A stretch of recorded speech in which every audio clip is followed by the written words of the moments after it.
আজ হলো 25শে এপ্রিল অর্থাৎ শুক্রবার, আর কাল হলো 26শে এপ্রিল আমাদের পাড়ায় শীতলা পুজো। আগের ভিডিওতে তোমরা এটাও দেখেছো 100 বছরের পুরনো বেদি এই এত বছর বাদে সংস্করণ করা হয়েছে। এখন আমাদের বেদি প্রায় মোটামুটি কমপ্লিট, তাও চেষ্টা করব রাতে এই বেদিতে কিছু আলপনা করে দেওয়ার, যেমনটা আগে করা ছিল। আর কিছুক্ষণের মধ্যেই মায়ের মূর্তি এই বেদিতে চলে আসবে, তাই এখন মা বেদিটাকে ধুয়ে দেওয়ার চেষ্টা করছে, কারণ বেদিটা সংস্করণ করাতে খুব ধুলোবালি হয়েছিল, তাই জন্য ধুয়ে দিচ্ছে যাতে মা সুন্দর করে এসে এখানে বসতে পারে। আর এই দেখো, এইদিকে রয়েছে পুরো প্যান্ডেল, যেটাই দুদিনের জন্য করা হয়েছে। অ্যাকচুয়ালি দুদিনও ঠিক না, 1.5 দিনের জন্য করা হয়েছে। এই 1.5 দিন এই গলিটা পুরো গম গম করে, আর আমরা সারা বছর অপেক্ষা করি এই 2 দিনের জন্য। ঠাকুর আসলে তোমাদের সাথে দেখা করছি।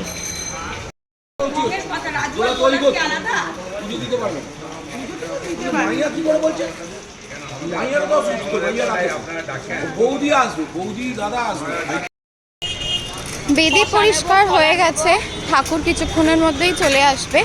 এখন আমরা বেরিয়ে পড়েছি বাজার করতে, কালকের জন্য ফল, মাটির কিছু জিনিস এগুলো কিনতে হবে। আর দশকর্মার দোকানের বাজারের জন্য বলে দেওয়া আছে, দাদাই পৌঁছে দেবে কালকে। তো চলো বাজার করব আর তোমাদের সাথে শেয়ার করব। 50 টাকা করে করো না। ও বাবা 10 টাকা কমাচ্ছে না, এটা আমি নিলাম না। তুমি দাও বৌদি দেখে না, তুমি দেখ না, তুমি ভালো করে নিতে পারো। কেন যাবে না? তুমি যেই দেখে প্লাস্টিক তাহলে বস্তা শাকালু কত করে বলো? বাজারে এসেই সবার প্রথমে ফলের বাজারটা করে নিচ্ছিলাম। এবার এক এক করে ভুজি, সবজি, কিছু মাটির জিনিসপত্র নেব। আর ওইদিকে পাড়ার ছেলেরা চলে গেছে কুমারটুলি থেকে মায়ের মূর্তি নিয়ে আসার জন্য, ওরা কিছুক্ষণের মধ্যেই চলে আসবে। তাই তার মাঝখানে চটপট করে বাজার সেরে আমরাও চলে যাব পাড়াতে। হ্যাঁ সেটাই দাও, বরণ ডালাটা। ফলের দোকান থেকে বেরিয়ে একবার চলে এসেছিলাম দশকর্মার দোকানে। এখানে দাদাকে রিমাইন্ডার দেওয়া ছিল কাল যেন সকাল সকাল তাড়াতাড়ি করে জিনিসপত্রগুলো পৌঁছে দেয়। একটু ফটোগুলো ভালো দেখে দেন না। এবারে চলে এসেছি ভুজির কয়েকটা সবজি কিনতে। অলমোস্ট বাজার প্রায় শেষ। মাটির কয়েকটা জিনিস নিয়ে এবার আমরা পাড়ায় চলে যাব। আর ওরা দিকে ফোন করে বলল যে ঠাকুর অলরেডি পাড়ায় ঢুকবে, খুব কাছেই চলে এসেছে। ঝিঙে দাও, ওর সঙ্গে ঝিঙে কত করে? আমার কাছে এই গোটা শ্রীমানি বাজারের মধ্যে অন্যতম আকর্ষণীয় দোকান হচ্ছে এই মাটির দোকানটা।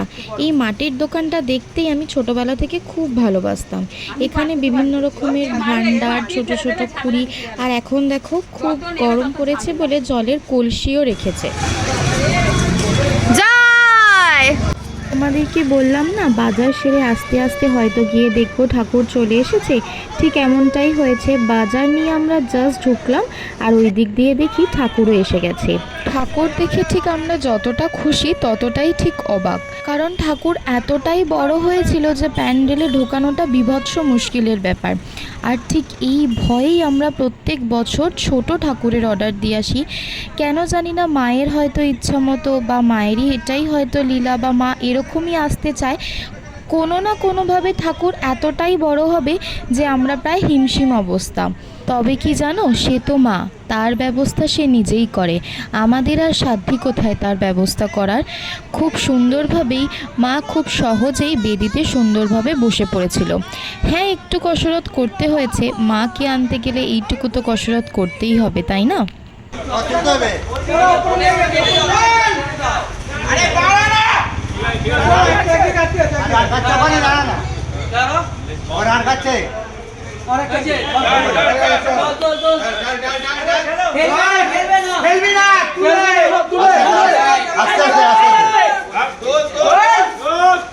বলো শীতলা মাই কি জয়।